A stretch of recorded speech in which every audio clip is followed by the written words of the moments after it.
إنما المؤمنون الذين آمنوا بالله ورسوله ثم لم يرتابوا وجاهدوا بأموالهم وأنفسهم في سبيل الله أولئك هم الصادقون جرب الله أكبر الله أكبر প্রকৃত মুমিন কারা?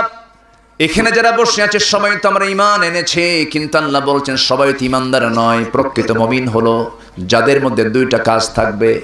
আমার বন্ধুগণ, আমার দেশে এমন লোকের নাম আছে, নামই হলো ঈমান আলী। আছে না? আছে। মুহাম্মদ, ঈমান, আলী। দেখেন তিনটা নাম, মুহাম্মদ এক নাম, ঈমান এক নাম, আলী আরেক নাম। মুহাম্মদ, ঈমান, আলী নামাজ পড়ে না। আছে না? নাই? নাম হলো রমজান আলী, কিন্তু রমজান মাস আসলে পরে দুপুরবেলা ইফতার করে। আছে না? নাই? নাম হলো রমজান আলী। হাফেজ, নাম হলো হাফেজ আলী। আছে না? কিন্তু কোরআন পড়তে পারে না। নাম হলো হিম্মত আলী, সাইকেলের চাকা বাস চলে শীত হয়ে পড়ে। নাম হলো আতর আলী, গোটা গায়ে গাজার গন্ধ। আছে না? নাম দিয়ে তো কাজ হবে না, আমল থাকতে হবে। ঈমান আছে, আমল নেই, কোনো দাম নাই। আমল আছে, ঈমান নেই, তারও কোনো দাম নাই। গোটা দুনিয়ার বিশ্বের শীর্ষ ধনীর তালিকায় বিল গেটস একজন। বিল গেটস এত বড় ধনী মানুষ, তার জীবনেতে দেখতে পেলাম সে তার সম্পদের সিংহভাগ অংশ সে মানুষকে দান করে দিয়েছে। এত বড় দানবীর সে, এত বড় দান করার পরেও সে আল্লাহর কাছে কোনো পুরস্কার পাবে না, কারণ তার মধ্যে কি নাই? ঈমান নাই। ঈমানও থাকতে হবে, আমলে সালেহ থাকতে হবে। ঈমান আছে, আমল নেই, কাজ হবে না। আমল আছে, ঈমান নেই, কাজ হবে না। দুটার সমন্বয় যার মধ্যে থাকবে, আল্লাহ রাব্বুল আলামিন ওয়াদা করছেন, বান্দা আমি তোকে জান্নাতুল ফেরদাউস দেব। জোরে বলে সুবহানাল্লাহ। সূরাতুল কাহফের শেষ দিকে আল্লাহ রাব্বুল আলামিন সুন্দর করে বলছেন, ইন্নাল্লাযীনা আমানু وعملوا الصالحات كانت لهم جنات الفردوس نزلا خالدين فيها لا يبغون عنها حولا جرب الله أكبر الله أكبر আমার বন্ধুগণ, ঈমান থাকতে হবে, আমলে সালেহ থাকতে হবে। আবার ঈমান যার থাকবে, ঈমান তো জ্ঞান ছাড়া থাকতে পারে না।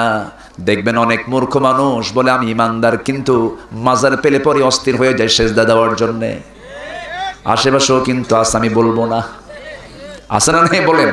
আচ্ছা, মাজার পেলেই পাগলা হয়ে যায় সেজদা দেওয়ার জন্য। সেজদার জায়গা কি আল্লাহ ছাড়া কোথাও আছে নাকি? বলেন। বান্দা সেজদা দেবে কার কাছে? আল্লাহর কাছে। আস্তর কার কাছে সেজদা দেবে? আল্লাহর কাছে। কোন মাজারে সেজদা দেওয়া যাবে? যাবে না। আমি মোহাব্বত করি কথা বলছি, আমি কাউকে গালমন্দ করছি না। পৃথিবীর সেরা কবর হচ্ছে আমার নবীর কবর, মাকবারাতুন নবী সাল্লাল্লাহু আলাইহি। আমি অসংখ্যবার, আমার মনে আমি কতবার গেছি নবীর কবরের সামনে, আমি দাঁড়িয়েছি, দেখেছি। কেউ তো সেখানে সেজদা দেয় না, কেউ তো সেখানে একটা ফুল নিয়ে যায় না।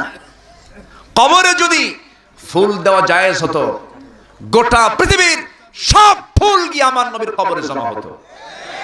আছে সেখানে কোনো ফুল? আছে সেখানে কোনো সেজদা? নাই। আপনি কবরে কেন সেজদা দিবেন? আমার দিকে তাকান, কষ্ট পাচ্ছেন নাকি আপনারা? আমার নবীজি তায়েফের ময়দানে দাওয়াত দিতে গেছেন কালিমার, সেখানে কি ফুল পেয়েছেন না পাথর পেয়েছেন? পাথর। নবীজির দাওয়াতের ফলাফল কি পাওয়া? পাথর। তাহলে অবশ্যই সেই দাওয়াতের মধ্যে মেজাজ আছে না নাই? আচ্ছা, নবীজি পাথর পেলেন, ক্ষত বিক্ষত হলেন, মাথার রক্তগুলো গড়ে গড়ে পা পর্যন্ত চলে এসেছে, জুতার তলার সঙ্গে পায়ের তলার জমাট বেঁধে গেছে। নবীজি বের হতে পারেন না সেখান থেকে। আমার নবীজি কোনো মতো জীবনটা বাঁচিয়ে সেখান থেকে বের হলেন। জিবরিল আমিন বলছেন, ইয়া রাসূলুল্লাহি, আপনি আজকে যা বলবেন তাই হবে। এদেরকে পাথর চাপা দিয়া, পাহাড়ের চাপা দিয়া শেষ করে দেব। আমার নবীজি বলেন, ভাই জিবরাইল, নূহের মতো আমি দোয়া করব না, আমার ভাই মুসার মতো দোয়া করব না, ইব্রাহিমের মতো দোয়া করব না, আমি এই দোয়াটাই করতে চাই, তায়েফের মানুষগুলো আমাকে সঠিকভাবে চিনতে পারে নাই, আমি এদেরকে মাফ করে দিলাম, দোয়া করে দিলাম। এই কথা বলেই তিনি একটা দৌড় মারলেন। 3 দিন 3 রাত তিনি খান নাই। আমার নবীজি 2 জায়গায় খাবারের অভাবে 4 রাত পর্যন্ত আমার নবীজি না খাওয়া ছিলেন। তায়েফের ময়দানে দাওয়াত দিতে গিয়ে 3 রাত না খাওয়া ছিলেন, 3 দিন না খাওয়া ছিলেন। খন্দকের পরীক্ষা খনন করার সময় আমার নবীজি খাবার পান নাই, পেটে পাথর বেঁধেছেন। কোদাল মারতে মারতে পরীক্ষা খনন করতে করতে আমার নবীজির কোমর কুঁজো হয়ে গেছে। নবীজি বাকি জীবনে দাঁত ভাঙ্গা মুখ নিয়া আর কোমর ভাঙ্গা কোমর নিয়ে তিনি সারা জীবন বেঁচে ছিলেন। দিন কায়েম করতে গিয়া আমার নবীর কোমর চলে গেছে, আমার নবীর দাঁত ভেঙে গেছে।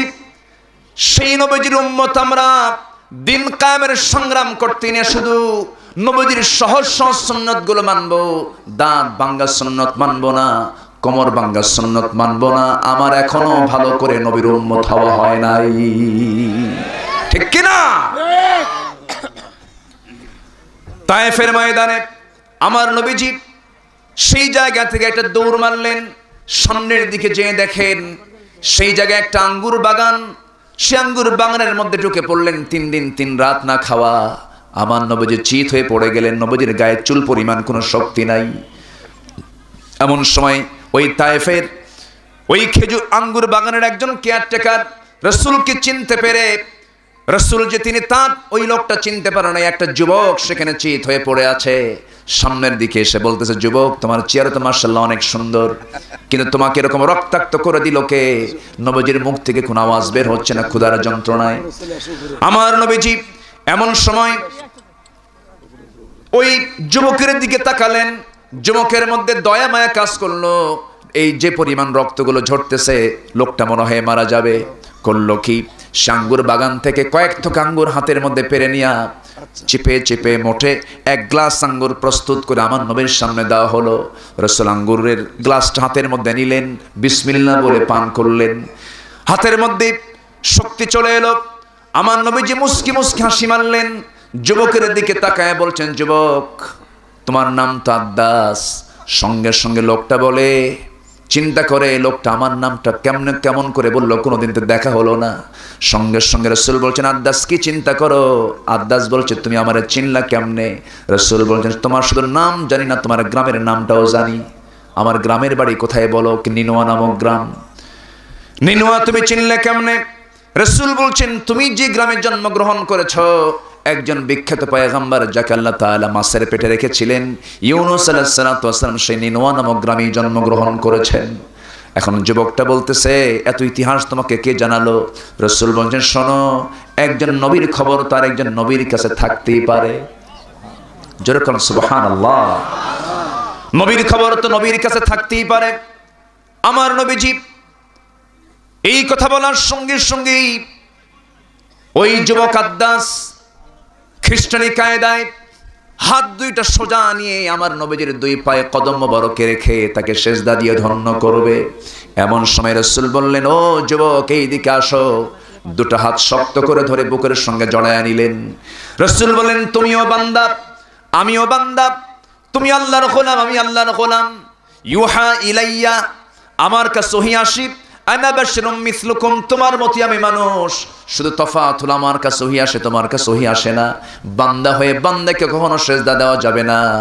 বান্দা হয়ে বান্দা কখনো বান্দার কাছে কখনো মাথা নত করবে না। বান্দা মাথা নত করবে একমাত্র কার কাছে? আল্লাহর কাছে। আদ্দাসের বুঝতে দেরি হলো না। আদ্দাস বলতেছে, বুঝতে পেরেছি তুমি আল্লাহর পয়গম্বর, আমাকে পড়িয়ে দাও লা ইলাহা ইল্লাল্লাহু মুহাম্মাদুর রাসূলুল্লাহ সাল্লাল্লাহু আলাইহি ওয়াসাল্লাম। সম্মানিত ভাইয়েরা, তাহলে একজন ইমানদার কি কখনো কারো কাছে মাথা নত করতে পারে? কাউকে সেজদা দিতে পারে? পৃথিবীর কেউ কি পৃথিবীর কোনো বান্দাকে বাঁচাতে পারে? কবরে শুয়ে থেকে মানুষ কি বান্দার কোনো কল্যাণ করতে পারে? আসতে বলবে না পারে। মাজারে মান্নত করে, গরু পাঠায়, আছে কিনা এই এলাকায় জানি না। গরু পাঠায়, যারা গরু পাঠায় তারা আরেক বলদ, যারা ছাগল পাঠায় তারা আরেক রাম ছাগল। এগুলো শিরক, এগুলো করব না আমরা। জোরে বলি ইনশাআল্লাহ। ওয়া ইযা ইসতাআনতা ফাসতাইন বিল্লাহ ওয়া ইযা সালতা ফাসআলিল্লাহ। চাও কার কাছে? জুতার ফিতাও যদি ছিঁড়ে যায় চাইবা কার কাছে? আল্লাহর কাছে। বাচ্চা হয় না, দেবেন কে? আল্লাহ। সেজদায় পড়ে কাঁদবো কার কাছে? আল্লাহর কাছে। আল্লাহর কাছে আমরা বলবো। মাজারে মান্নত করবো কেন আমরা? এগুলো শিরক, এগুলোর ধারে পাশে আমরা যাব না। জোরে বলি ইনশাআল্লাহ। ইনশাআল্লাহ। সম্মানিত ভাইয়েরা, বুকটা ফেটে যায় ওই সমস্ত শিরকের কাজে সহযোগিতা করা হয়। তাফসীর মাহফিল, কোরআনের মাহফিল, একটা পক্ষ আছে এই মাহফিলগুলো শুনলেই ওদের গায়ে জ্বালা শুরু হয়ে যায়। আছে না নাই বলেন? কেন জ্বালা শুরু হয়? ওষুধ খায়। ওয়াজ মাহফিলে তো সুদের বিরুদ্ধে ওয়াজ হয়, ওর কাছে এই মাহফিলগুলো পছন্দ হয় না। মঞ্চ ওঠার আগে এক জামাই বাবু এলাকার আমাকে বলতে, হুজুর আমার শ্বশুর সুদ খায়, একটু সুদের বিরুদ্ধে ওয়াজ করে। এক জামাই আমাকে বলছে। সুদ খাওয়া কি বলেন? হারাম। আস্তে কয় হারাম, আরো জোরে, আরো জোরে। সুদখোর নামাজি আমার দেশে আছে না নাই? তাহলে লিখতে হবে, তার নাম যদি কোনো পোস্টারে আসে, যদি সে সুদ খায়, লিখতে হবে বিশিষ্ট সুদখোর নামাজি অমক। কি ঠিক আছে না? সুদ চাটমোহরে তো নাই বললেই চলে। আছে? সুদ কি চাটমোহরের সমস্যা না জাতীয় সমস্যা? তাহলে এই সমস্যা দূর করার জন্য কি আঞ্চলিক চেষ্টা করে হবে না জাতীয় চেষ্টা করতে হবে? এই বললি তো হুজুর, এই তো হুজুর কোন দিকে যাচ্ছেন, কথা বোঝেন নাই? মানে আমাদের ওয়াজ করতে বলে কি জানেন, মাঝে মাঝে এরকম করে বলে, হুজুর আকাশের ওয়াজ করবেন আর কবর নিয়ে ওয়াজ করবেন, দুনিয়া আমরা দেখে নেব। দেখছেন, ওরা দেখবে দুনিয়া। আবার কিছু হুজুরও আছে দোয়ার জন্য, হুজুররা বরাদ্দ থাকে। কিছু হুজুর আছে বলে, হুজুর সিনেমা হল উদ্বোধন হবে, একটু দোয়া করেন। দোয়া করে আল্লাহ তুমি সিনেমা হলের বরকত দাও। আছে? আসতে বলবেন না? আছে না নাই? মদের ফ্যাক্টরি উদ্বোধন হবে, পীর কেবলাকে ডাক দেয়। পীর কেবলা দোয়া করে, আল্লাহ মদের ব্যবসায় জমজমাট করে দাও। যেরকম নাউযুবিল্লাহ। হাজার বছর এরকম ওয়াজ মাহফিল করে সমাজ থেকে সুদ বন্ধ করা যাবে না। সুদ যদি বন্ধ করতে হয় ওয়াজ মাহফিল দিয়ে বন্ধ হবে না। সুদ বন্ধ করার জন্য জাতীয়ভাবে যাকাত ভিত্তিক অর্থনীতি চালু করে সুদকে মাটির নিচে চাপা দিতে হবে মুসলমান। এটি কেমনে এমনি হবে? বদর আসবে, উহুদ আসবে, খন্দক আসবে। সুদের মহাজন ছিল আবু জেহেল। এরকম আবু জেহেল আজকের সমাজে মনে হয় নাই? আছে না নাই? সুদের মহাজন মূলত কে বলেন? কে বলেন? বলেন বলেন।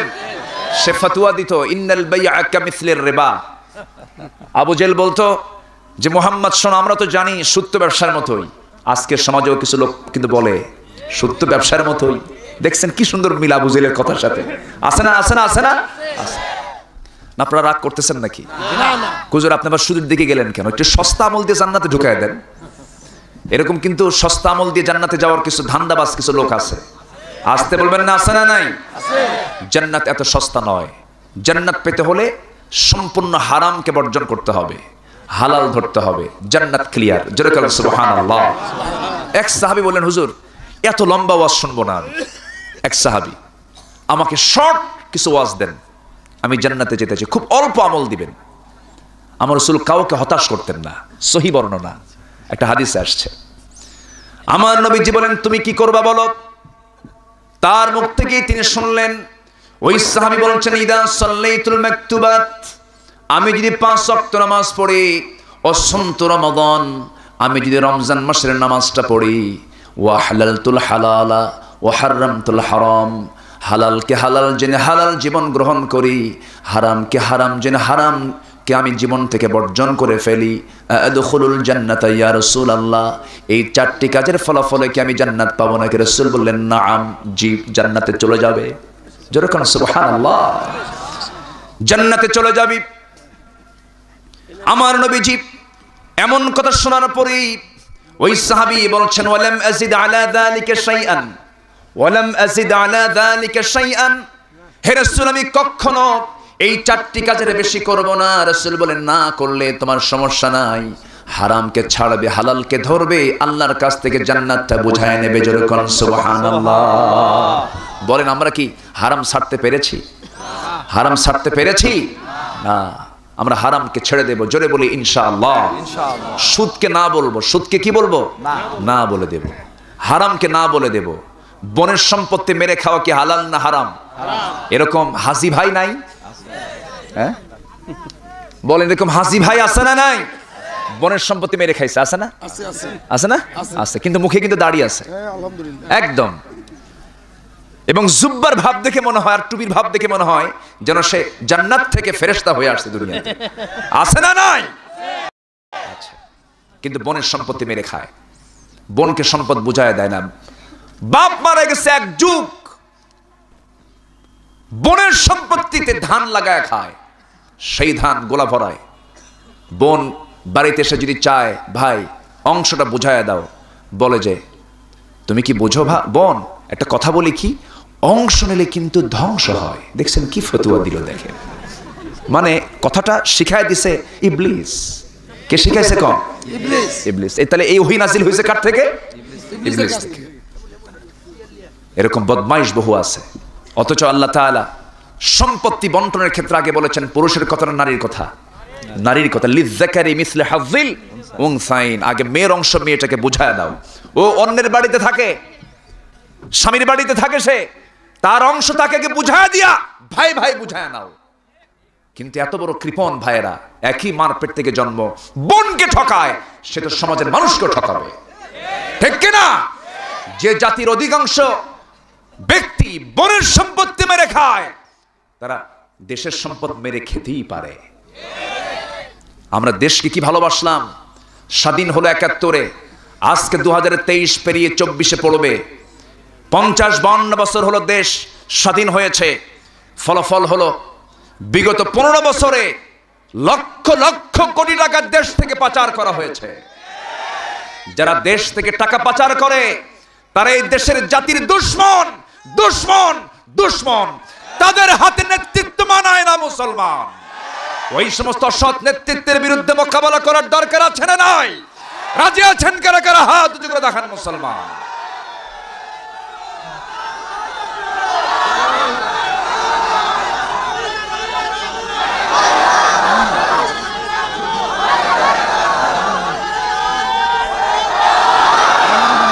হাত নামান। কষ্ট পেলেন নাকি? আমার দেশে মানুষ বেশি না চোর বেশি? ভালো করে বলেন, মানুষ বেশি না চোর বেশি? চোরই তো বেশি। মানুষ কই? বনের সম্পত্তি মেরে খাই, ক্ষমতা পাইলে অন্যের পুকুর দখল করে মাছ চাষ করি। আছে না নাই? আছে। পুকুর তোর হতে পারে, মাছ তো আমার। দেখছেন কি ফতুয়া দিল? আছে না নাই?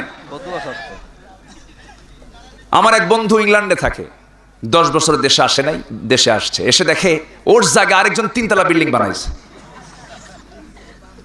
বলছে ভাই আমার জায়গা আপনি বিল্ডিং বানান, আপনি তো আমাকে বললেনও না। কে ভাই আমি তো বলি নাই যে জায়গাটা আপনার না। জায়গা আপনার, কিন্তু বিল্ডিং কি আপনার? বিল্ডিং তো আমার। দেখেন এরকম বদমাইশ আছে না? আসতে বলবেন না? আছে না নাই? আছে। নামাজও পড়বেন, এগুলো আকাম কুকামও করবেন, হবে না। আগে হারাম ছাড়বো আমরা। জোরে বলি ইনশাআল্লাহ। আর জোরে বলি ইনশাআল্লাহ। ঈমান আনবো সন্দেহ মুক্ত না সন্দেহ যুক্ত? সন্দেহ মুক্ত। আল্লাহ আছেন না নাই? সন্দেহ মুক্ত ঈমান হবে কখন জানেন? যখন কোরআন জানবো বেশি আমরা। একটা আয়াত আমাকে খুবই আস্থা এনে দেয়। আল্লাহর কালাম কোরআন, এটা যে আল্লাহর পক্ষ থেকে নাজিল হওয়া কিতাব, কোনো সন্দেহ নাই। আল্লাহু আকবার বলে। আল্লাহর কালাম কত সুন্দর কিতাব এটা। আজকে জাতিকে পরিকল্পিতভাবে কোরআন থেকে দূরে রাখা হয়েছে, পরিকল্পিতভাবে। ওই ব্রিটিশের বাচ্চারা যে সিলেবাস দিয়ে গেছে সেই সিলেবাসই আছে। জাতি আজকে কোরআন বোঝে না। কোরআনের মেজাজ জাতির সামনে স্পষ্ট নয়, সঠিক কনসেপ্ট আজকে জাতির সামনে ক্লিয়ার নয়। সম্মানিত ভাইয়েরা, একটা তথ্য মনে পড়লো আমার। আচ্ছা, তালাক দিলে পরে সে মেয়েটা যদি অন্য স্বামী নিতে চায়, অন্য স্বামীর ঘরে যদি যেতে চায়, তাকে অপেক্ষা করতে হয় কয় মাস? 3 মাস 13 দিন। 3 মাসিক। 3 ঋতুস্রাব পর্যন্ত। আচ্ছা, এগুলো মাসলা মাসাইল কি আমাদের জানার দরকার আছে না? বিয়ের জীবনে আছে না নাই? বিয়ে করা কি? ওরে বাপ রে বাপ, দেখছেন কি কয়? নামাজ পড়া কি? বিয়ে করা? আর নিকাহ সুন্নতি, ফতোয়া উল্টা দিলে তো সমস্যা।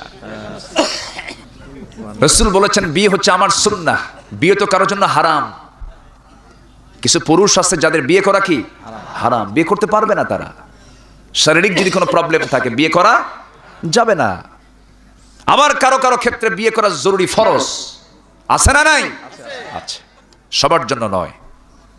সম্মানিত ভাইয়েরা, কিন্তু বিবাহিত জীবনে আসার পর তালাক হয় না?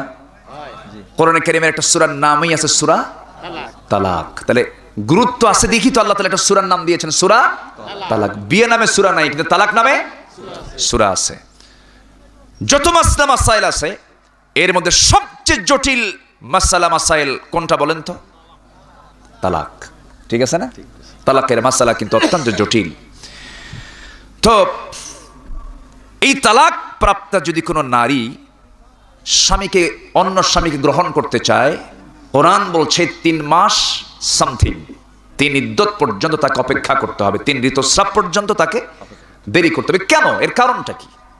কেন এটার হয়? এটার কি কারণে আল্লাহ তাআলা বিধান দিলেন? আল্লাহ তাআলা একদিন পরেও তো বলতে পারতেন, কেন দিলেন? আচ্ছা, আবার তিনি বলেছেন বিধবা কোনো নারী যদি অন্য স্বামীকে গ্রহণ করতে চায়, সেখানে আল্লাহ তাআলা কিন্তু আবার 3 ইদ্যত বলেননি, বলেছেন আরবাআত আশহুরিন ওয়া আশরা, 4 মাস 10 দিন।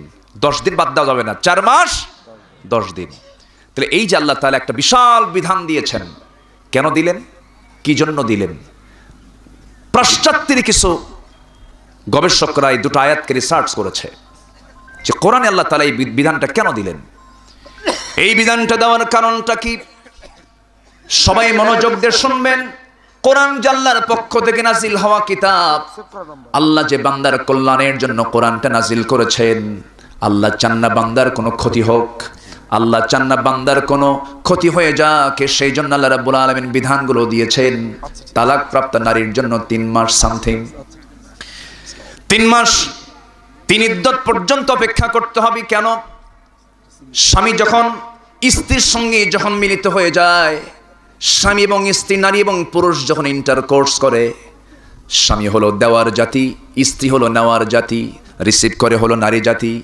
স্বামীর কাছ থেকে নেওয়া যে ব্যাকটেরিয়া প্রোটিনগুলো স্ত্রী গ্রহণ করে নিল, এটা তার মাথা থেকে পা পর্যন্ত একটা নারী বহন করতে থাকে। এই শরীরে, ওই নারীর শরীরে 1 মাস পর্যন্ত 30% পর্যন্ত শরীর থেকে 30% বের হয়ে যায় ব্যাকটেরিয়া প্রোটিনগুলো। দ্বিতীয় মাসে 60% চলে যায়, তৃতীয় মাসে 90% পর্যন্ত চলে যায়। আর মাত্র কয়েকটা দিন দেরি করলে পরেই 100% ব্যাকটেরিয়া প্রোটিন তার আগের স্বামীর কাছ থেকে পাওয়া প্রোটিনগুলো শরীর থেকে বের হয়ে গেল। যদি কোনো স্ত্রী এই 3টা মাস অপেক্ষা না করে অন্য কোনো স্বামীকে গ্রহণ করতে যান, ডাবল ব্যাকটেরিয়া এখানে বিশাল বড় শরীরে প্রতিক্রিয়া সৃষ্টি করে ফেলবে, নতুন রোগ সৃষ্টি হয়ে যাবে। গনোরিয়া, সিফিলিস, এইডস, বড় বড় যে জটিল জটিল রোগগুলো সমাজে চালু হয়েছে, এটার মূল কারণ হলো অবাধ যৌনাচার, অনিয়ন্ত্রিত যৌনাচার। জোরে বলেন ঠিক কিনা? আল্লাহ রাব্বুল আলামিন এই জন্য 3 মাস 10 দিন অপেক্ষা করতে বলেছেন, 3 ইদ্যত পর্যন্ত অপেক্ষা করতে বলেছেন। এরপরে বিধবা নারীর ক্ষেত্রে 4 মাস 10 দিন কেন হলো? 1 মাস 10 দিন কেন বাড়ায় দেওয়া হলো? ওয়াল মুতাল্লাকাত ইয়াতারাব্বাসনা বিআনফুসিহিন্না সালাসাতা কুরু। আর এখানে আরবাআত আশহুরিন ওয়া আশরা, 4 মাস 10 দিন কেন বলা হলো? এর কারণটা হলো তালাক যখন হয়ে যায়, এখানে মুহাব্বত কাজ করে না, ঘৃণা কাজ করে। বলেন মুহাব্বত না ঘৃণা? ঘৃণা কাজ করার কারণে তাড়াতাড়ি সেই স্বামীর সেই ব্যাকটেরিয়া প্রোটিনগুলো শরীর থেকে তাড়াতাড়ি বের হয়ে যায় 3 মাসেই। কিন্তু বিধবা যখন হয়ে যায়, স্বামী যদি অ্যাক্সিডেন্ট করে মারা যায়, অসুস্থ হয়ে মারা যায়, স্বামীর প্রতি বইয়ের টানটা ডাবল হয়ে যায়, মোহাব্বতটা বেড়ে যায়। হারে আমার স্বামীটা চলে গেল, এই মোহাব্বত থাকার কারণে তার শরীর থেকে তার স্বামীর রেখে যাওয়া ব্যাকটেরিয়া প্রোটিনগুলো যেতে আরো 1 মাস 10 দিন সময় বেশি লেগে যায়। এই গবেষণা করে, এই আয়াত দুটোকে গবেষণা করে পশ্চিমা বিশ্বের বহু মনীষী, পশ্চিমা বিশ্বের বহু গবেষক কালেমা পড়ে তারা মুসলমান হয়ে গেছে। যখন সুবহানাল্লাহ। এবং তারা বলতে বাধ্য হয়েছে এই পৃথিবীতে একমাত্র সুস্থ সতী নারী যদি থাকে সেটাই হলো যারা ইসলামকে ফলো করে যে সমস্ত মুসলিম নারীরা, তারাই হচ্ছে পৃথিবীর একমাত্র সতী নারী। যেরকম আল্লাহু আকবার। তাহলে ইসলাম মানলে কল্যাণ না অকল্যাণ? কল্যাণ। এরকম করে বহু কথা আল্লাহ তাআলা কোরআনে বান্দার কল্যাণের জন্য বলে দিয়েছেন। দুটা কাজ আমরা করব। এক নম্বর হলো ঈমান আনবো আমরা কার উপরে? আসতে বলবেন না, কার উপরে? আল্লাহর উপরে। নামাজ না পড়ে আসতে, নামাজ না পড়ে না নামাজ পড়ে? নামাজ পড়ব কয় ওয়াক্ত? আসতে বলবেন, নামাজ পড়ব কয় ওয়াক্ত? একা না জামাতে? বুঝে না না বুঝে? জেনে না না জেনে? সময় না অসময়ে? তাড়াতাড়ি না আস্তে আস্তে? বলেন, তাড়াতাড়ি না আস্তে আস্তে? আস্তে আস্তে। কিছু কিছু লোক আছে মসজিদে ঢুকলেই মনে হয় ওর পিছনে কিছু কামড়াচ্ছে। হ্যাঁ, আছে না? কিছু কিছু আছে, হুজুরকে তাড়া দেয়, হুজুর শেষ করেন। তারাবির নামাজ যদি একটু দেরি হয়, কে আয়েশা হাফেজ, এটা এ দিয়ে কাম হবে না। না, এই রমজানে আমি মদিনায় নামাজ পড়েছি, বুড়া ইমাম, বয়স প্রায় 80 বছর, 2 রাকাত কিয়ামুল লাইলে, তারাবি নামাজ না কিন্তু কিয়ামুল লাইল, রাত 1টার পরে শুরু হয়। আমার নবীর মাকবারা থেকে আমি ধরেন 100 হাত দূরে ছিলাম, নামাজে দাঁড়ালাম, 2 রাকাত নামাজ তিনি পড়ালেন, সময় লেগেছে 40 থেকে 45 মিনিট। এরকম নামাজ যদি আমার দেশের কোন ইমাম পড়ায়, নামাজও শেষ, বলবে হুজুর আপনার তো কোনো কাম নাই, আপনি এখান থেকে সরেন। এই যে মাহফিলে আসছেন, ওয়াজ শোনা আগে দরকার না ধৈর্য আগে দরকার? ধৈর্য, সময়, ধৈর্য, সবর, এটা আগে দরকার। আল্লাহ তাআলা নামাজের আগে ধৈর্যের কথা বলেছেন, ইস্তাঈনু বিসসবরি ওয়াসসালাহ। ধৈর্য নিয়ে নামাজে যাও, ধৈর্যহীনতা নিয়ে নামাজে যেও না, সবর ধরে নামাজটা পড়ো। সমস্যা নাই, আমার মাথায় আমি নিয়েছি ইনশাআল্লাহ। জি, আমি যতক্ষণ আছি সবাই আমাকে সময় দেবেন তো ইনশাআল্লাহ?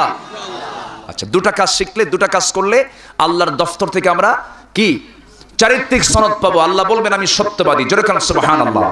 1 নম্বর হলো ঈমান আনবো কার উপরে? আল্লাহর উপরে। কেন আনবো না? দেখেন আল্লাহ তাআলা কি সুন্দর কোরআন দিয়েছেন, আমার আপনার কল্যাণের জন্য দিয়েছেন। সম্মানিত ভাইয়েরা, দুধ বোনকে বিয়ে করা কি? দেখেন আস্তে কয়, দুধ বোন যদি কারো থাকে বিয়ে করা কি? জোরে বলেন, আরো জোরে। আর কুষ্টিয়াতে এক ঘরে 7 বউ। একটা দেখলাম, নিউজ দেখলাম, মিডিয়াতে দেখলাম, এক বেচারি এক ছাদের নিচে এক ঘরে 7 বউ বিয়ে করলে কেন? মায়ের মান্নত ছিল, পূরণ করলাম। কত বড় হারামি দেখে। ও আর বাপ কয় না? ও আচ্ছা, বদমাইশ এগুলো। আল্লাহ তাআলা বলছেন, ফানকিহু মা তাবা লাকুম মিনান নিসা মাসনা ওয়া থুলাসা ওয়া রুবা। বিয়ে করো তোমরা সর্বোচ্চ কয়জন? 4। আজ তুলনা কয়জন? ও করছে কয়টা? 7টা। এটা কি বৈধ না হারাম? যারা এটা কি বলেন, এটা কি হারাম? ওর শাস্তি হওয়া উচিত। যদি ইসলামী শাসন থাকতো, চূড়ান্ত শাস্তি নিশ্চিত করা হতো। চরম অপরাধ এটা। আল্লাহ তাআলা 4টা বিধান করে দিয়েছেন। তাও জেনার কাছে যেও না। আজকে আবার বিয়ে যদি কেউ 2টা করে, তাদেরকে আবার নেগেটিভ দৃষ্টিতে দেখা হয়, কিন্তু আকাম কুকাম করে বেড়ায়, আছে না? গার্লফ্রেন্ড, বহু গার্লফ্রেন্ড নিয়ে চললো শিশু পার্কে। শিশু পার্কে তো শিশু থাকার কথা, শিশু পার্কে শিশুরা থাকে না খালা খালা মায়েরা থাকে? দেখেন ওই যে খালা মায়েরা থাকে, শিশুর মায়েরা। এই নোংরামিগুলো আছে না নাই? বলেন আছে না নাই? আচ্ছা, যুবকরা সময় নষ্ট করো না। ওই আলেয়া সুইটি বিউটি হেরে যাবে, থাকবে না, এগুলো লাভ নাই। ওই গার্লস স্কুলের সামনে যায় ইতিমের মতো বসে থাকার দরকার নাই। এগুলো লস প্রজেক্ট, কোনো দাম নাই, এগুলো কিচ্ছু না। এগুলো মাঝখান থেকে ফুসকাওয়ালার লাভ আর সুরি ফিতাওয়ালার লাভ, ওগুলো বাদ দাও। সম্পর্ক গড়তে হবে কার সাথে? আসতে বলবেন না, কার সাথে? দুধ বোনকে বিয়ে করা কি হারাম? কেন হারাম? বলেন কেন হারাম? অবশ্যই যৌক্তিকতা আছে না নাই? বিজ্ঞানীরা এর রহস্য উদ্ঘাটন করতে পেরেছে। বিজ্ঞান বলছে, মায়ের দুধ পরীক্ষা করে দেখা গেছে, মায়ের দুধের মধ্যে যে স্টেম সেল থাকে সেটা ঠিক স্পার্মের মধ্যেও থাকে, অর্থাৎ বীর্যের মাধ্যমে যে বংশ বৈশিষ্ট্য ট্রান্সফার হয়, দুধের মাধ্যমেও সেম মায়ের বংশ বৈশিষ্ট্য জেনেটিক সন্তানের মধ্যে ট্রান্সফার হয়। তখন দুধ পান করা সন্তান মায়ের বডির একটা অংশ হয়ে যায়। আল্লাহু আকবার বলেন। দেখেন, কোরআন যা হারাম করেছে এটা কখনো হালাল করার ক্ষমতা পৃথিবীর কোনো মানুষের নাই। ইসলাম বান্দার কল্যাণ চায়। আমার ইসলামকে মানবো এক জায়গায় না সব জায়গায়?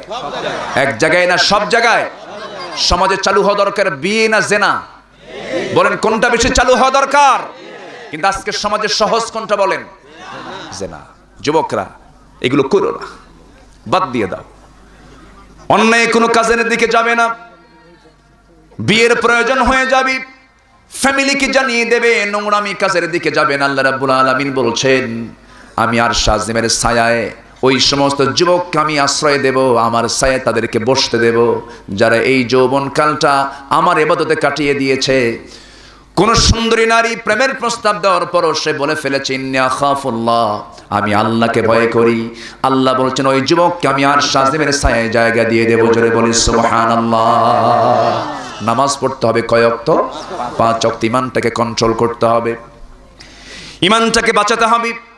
ইমান রক্ষা করতে গিয়ে দুনিয়ার সব যদি চলে যায় চলে যাবে, কিন্তু ইমান নষ্ট করা যাবে না। দেখেন, কাফেরের ঘরে থাকার পর ইমানটা টিকে রেখেছেন। আজকে আমরা মুসলমানের ঘরে থাকার পর আমার ইমানটাকে টিকে রাখতে পারি না। কাফেরের ঘরে অবস্থান করেও ইমানটা টিকে রেখেছেন এমন একজন নারী ছিলেন যার স্বামী ছিল ফেরাউন। এত বড় একজন দাপটে নেতা ছিল সেই ফেরাউনের বউয়ের নাম কি বলেন? কি নাম বলেন? আসিয়া। ইমান আছে না নাই? অথচ কার বউ ছিলেন তিনি? ফেরাউনের বউ। তিনি ছিলেন, ইমানটা আনলেন। ইমান আনার সঙ্গে সঙ্গে ফেরাউন বলল, আসিয়া শুনতে পেলাম তুমি নাকি ইমান এনেছো। আসিয়া বলছেন, আপনি শুনবেন কেন? আপনি দেখেন না সাদু আল্লাহ ইলাহা ইল্লাল্লাহ। এই কথা বলার সঙ্গে সঙ্গে ফেরাউন বলছে, আসিয়া আমি তোমাকে কি সম্মান দিতে বাদ রেখেছিলাম? আমার এই রাষ্ট্রে আমি হলাম 1 নম্বর নাগরিক, তুমি হলে 2 নম্বর নাগরিক। তুমি হলো ফার্স্ট লেডি অফ ইজিপ্ট, এই মিশরের তুমি হলে ফার্স্ট লেডি। আমি তোমাকে এত সম্মান দিয়েছি, আমি তোমাকে এত মর্যাদা দিয়েছি, আর তুমি আমার সঙ্গে এত বড় প্রতারণা করবে আমি তো বুঝি নাই। আসিয়া বলছেন, আমার স্বামী গো প্রতারণা নয়, আমি সত্যটাকে পেয়ে গেছি, আমি আপনাকেও কালিমার দাওয়াত দিচ্ছি। ফেরাউন বলছে, আসিয়া শোনো, তুমি কি জানো এটার ফলাফল তোমাকে মৃত্যুবরণ করতে হবে?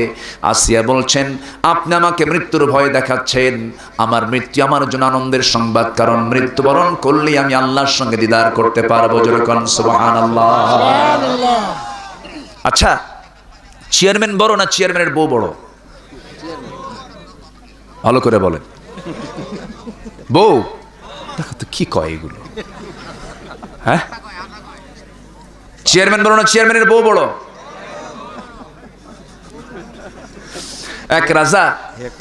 এক রাজা প্রজার মাঝে ঘোষণা করেছে, যে প্রজা বইয়ের কথা শুনবে না, শোনে না, তাকে একটা করে ঘোড়া দেওয়া হবে, আর যে প্রজা বইয়ের কথা শোনে তাদেরকে একটা করে ডিম দেওয়া হবে। তো গোটা দেশ জুড়ে বইয়ের কথা শোনে না এমন লোক খুঁজেই পাওয়া যাচ্ছে না। বিকেল বেলা পড়ন্ত বিকেলে এক মক্কেল এসে বলছে, জাহাপনা জীবনে কোনোদিন বইয়ের কথা শুনি নাই। তাই? ঠিক আছে, আস্তা বলে যাও, ঘোড়া একখান নিয়ে তুমি চলে যাও, তোমাকে ঘোড়া উপহার দিলাম। সে একখান কালো ঘোড়া নিয়ে চলে গেছে বাড়িতে। বউ বলতেছে, ঘোড়া কোথায় পাইছো?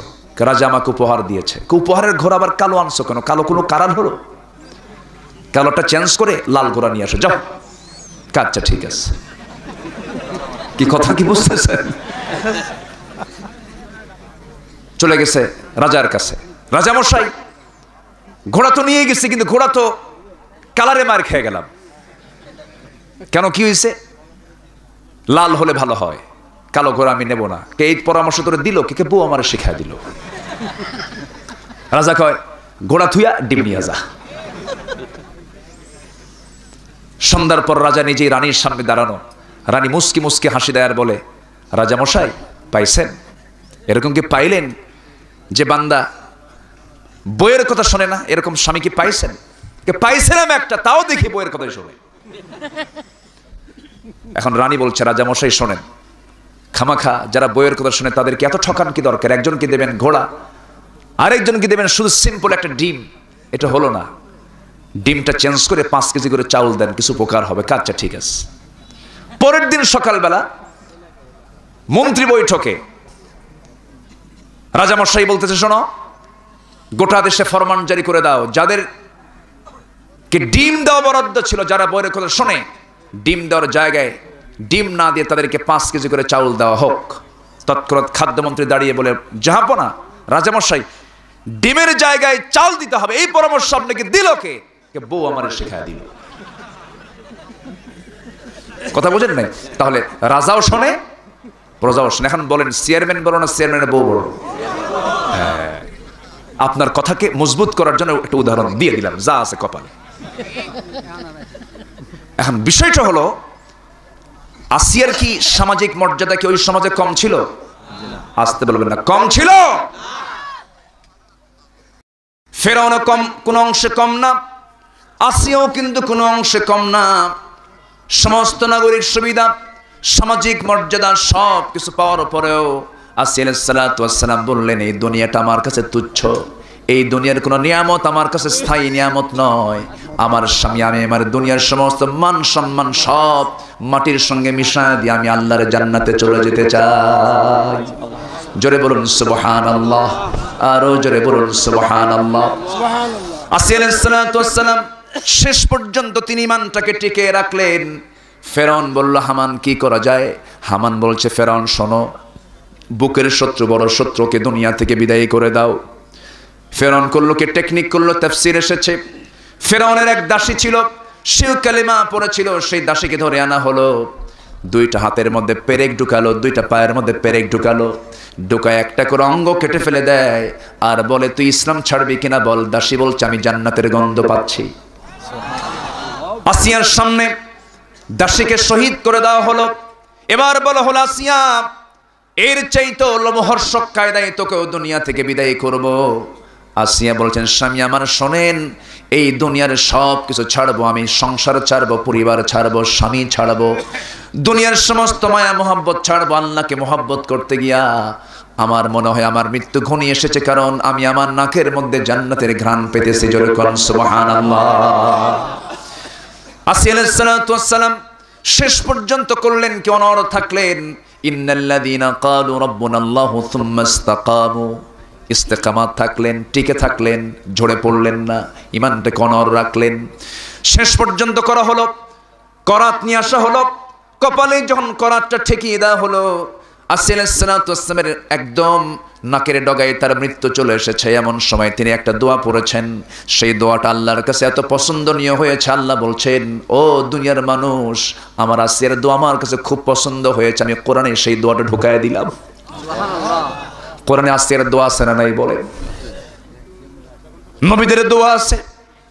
আসিয়ার দোয়াটা আল্লাহ তাআলা কোরআনে কোট করে দিয়েছেন, কি সুন্দর দোয়া। তিনি দোয়া পড়তেছেন, এদিকে কপালে করাতটা দিয়ে 2 টুকরা করা হচ্ছে, তিনি দোয়া করছেন, রব্বি বিনিলি ইনদাকা বাইতান ফিল জান্নাহ ওয়া নাজ্জিনি মিন ফিরআউনা ওয়া আমালিহি। ও আল্লাহ তাআলা, তুমি আমার জন্য বানায় দাও, ইনদাকা তোমার কাছে, মানে কার কাছে? ইনদাকা তোমার কাছে, বাইতান একটা ঘর, বুয়ুতুনের বহুবচন, বুয়ুতুন বহুবচন, বাইতুন এক বচন, একটা ঘর তুমি আমাকে বানিয়ে দেবা। ইনদাকা শর্ত হলো তোমার কাছে, ফিল জান্নাহ জান্নাতের মধ্যে। আল্লাহ তুমি আমাকে ফেরাউন থেকে বাঁচায় দাও, আমাকে নিয়ে চলে যাও, কিন্তু সেই জায়গায় দিবা যে জায়গায় তোমার ঘরের দেওয়ালের সঙ্গে আমার একটা ঘর থাকবে। জোরে কোন সুবহানাল্লাহ। আসিয়া আল্লাহকে দূরে রেখেছেন না কাছে টেনেছেন? আমরা আল্লাহকে দূরে রাখবো না কাছে রাখবো? আল্লাহ বলছেন, বান্দা আমি তোকে এত কাছে টানতে চাই যে আর শাজিম থেকে প্রত্যেক রাতে আমি এই ফিসসামা দুনিয়া, দুনিয়ার আকাশে চলে আসি। জোরে করুন সুবহানাল্লাহ। 7 আকাশ থেকে কোন আকাশে আসেন? প্রথম আকাশ। 7ম আকাশের উপর থেকে তিনি প্রত্যেক রাতে আসেন কোন আকাশে? তাহলে 7 আকাশ পেরিয়ে আমাকে ক্ষমা করার জন্য তিনি দুনিয়ার আকাশে আসেন, ফিসসামা দুনিয়া। জোরে করুন সুবহানাল্লাহ। তাহলে আমাকে বেশি মহব্বত করেন কে? আল্লাহ। আমার জন্য তিনি আসতেছেন 7 আকাশ পেরিয়ে প্রথম আকাশে রাত 12টার পর। সুবহানাল্লাহ বলে। আমি এটা আশ্চর্য হই। আচ্ছা, আমরা যেখানে বসে আছি এখান থেকে আকাশ কত দূর কেউ বলতে পারবেন? এর কত মাইল এই হিসাব কি কেউ করতে পারছে? আচ্ছা, শুধু অনুমান করে সূর্যটা পৃথিবী থেকে 13 লক্ষ গুণ বড়, তাও আন্দাজ, এটা আন্দাজ 13 লক্ষ গুণ বড়। এই সূর্য থেকে আবার কিছু তারকা আছে, যেরকম আড্ডা নামে একটা তারকা আছে, বেটেল জুইস নামে একটা তারকা আছে, যে তারকাটা সূর্যের চাইতে 33 কোটি গুণ বড়। ছোট হয়ে গেছে মনে হয়, জোরে বলেন না সুবহানাল্লাহ। কত কোটি গুণ? 33 কোটি। কয়টা তারা? একটা তারকা। একটা তারা কি আকাশে আছে? এক একটা গ্যালাক্সির ভিতরে 300 বিলিয়ন করে তারকা আল্লাহ তাআলা রেখে দিয়েছেন। আচ্ছা, এর মধ্যে সবচেয়ে নিকটবর্তী তারকা হলো প্রক্সিমা সেন্ট্রাই, সবচেয়ে নিকটবর্তী তারকা। মানুষ চাঁদে গেছে, যায় নাই? চাঁদে গিয়ে চাঁদ দেখে কালেমা পড়ে মুসলমান হয়ে গেছে, মঙ্গল গ্রহে গেছে। এখন মানুষ যদি বলে একটু তারকার দেশ দেখতে যাব, তারকা তো বহুদূর, চাঁদ তো কাছে, মঙ্গল গ্রহ কাছে। এখন তারকার দেশে যদি কেউ যেতে চায়, দুনিয়ার কোনো বিমানে চড়ে হবে না, হেলিকপ্টারও হবে না, তবে নভোযানে চড়ে চেষ্টা করা যেতে পারে। আপডেট নভোযান হলো, লেটেস্ট নভোযান হলো অ্যাপোলো 11, যার ঘন্টার গতি হলো 39,000 কিলোমিটার। আল্লাহু আকবার বলেন। এই গতিবেগে যদি রওনা দেয়, ওই নভোচারে যদি রওনা দেয়, সেই প্রক্সিমা সেন্ট্রাই নামক সবচেয়ে নিকটবর্তী তারকার দেশে তারা যেতে সময় লেগে যাবে 1,15,000 বছর মাত্র। যাবেন কারা কারা? হাত তোলেন। সম্ভব? যাবেন কোন দিন, বাঁচবেন কয়দিন? এই তো মহাশূন্যের সবচেয়ে নিকটবর্তী তারকার কথা বললাম। মহাশূন্য পড়ে আছে, আকাশ পড়ে আছে। আল্লাহ বলছেন, বান্দা তুই ক্ষুদ্র বান্দা, আমি তোকে দাম দিয়েছি, আমি তোকে মাফ করার জন্য প্রত্যেকটা রাতে 12টার পর আমি দুনিয়ার আকাশে চলে আসি। আলামিন মুস্তাগফিরিন ফাগফির আলাহ, কে আছে আমার কাছে মাফ চাবে, আমি তাকে মাফ করে দেব। জোরে বলি সুবহানাল্লাহ। তাহাজ্জুদ নামাজ পড়তে রাজি আছেন না সবাই? পড়বেন না ইনশাআল্লাহ? তাহাজ্জুদ নামাজ সর্বনিম্ন 4 রাকাত পড়বো আমরা। জোরে বলি ইনশাআল্লাহ।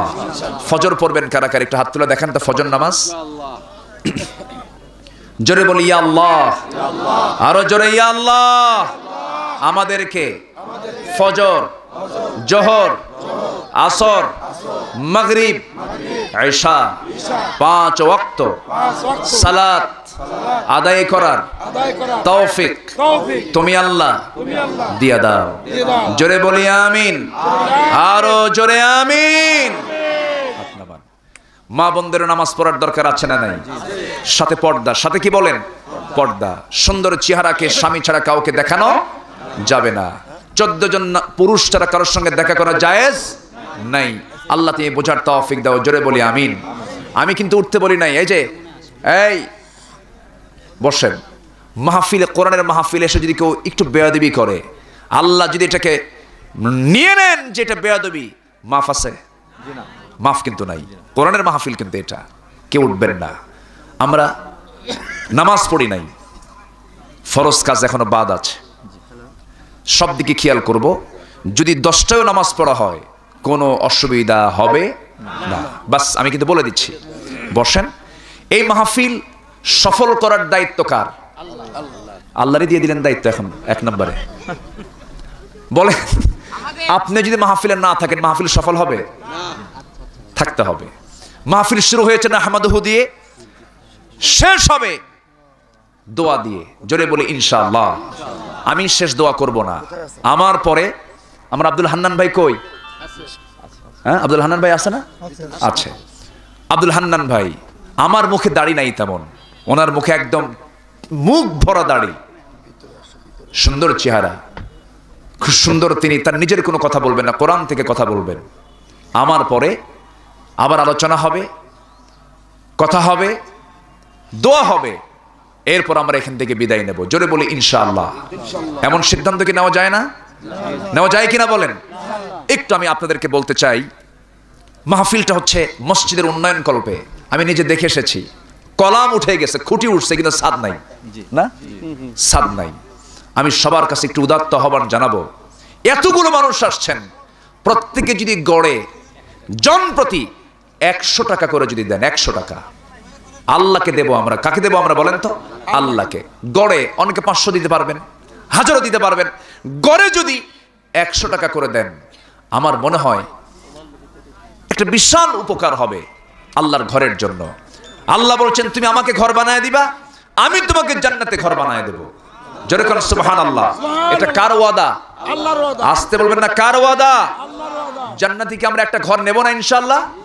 দেখি কে কে আছেন। একটু চাদর যাবে, কই ব্যাগ কোথায়? এই ব্যাগ দিয়ে দাও। একটু ব্যাগটা দিয়ে দেন।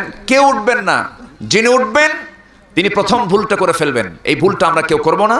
একটু ব্যাগ যাচ্ছে, চাদর যাচ্ছে, যে যা পারি আমরা দিল থেকে দেব ইনশাআল্লাহ। জিকির করেন সুবহানাল্লাহ ওয়ালহামদুলিল্লাহ লা ইলাহা ইল্লাল্লাহ।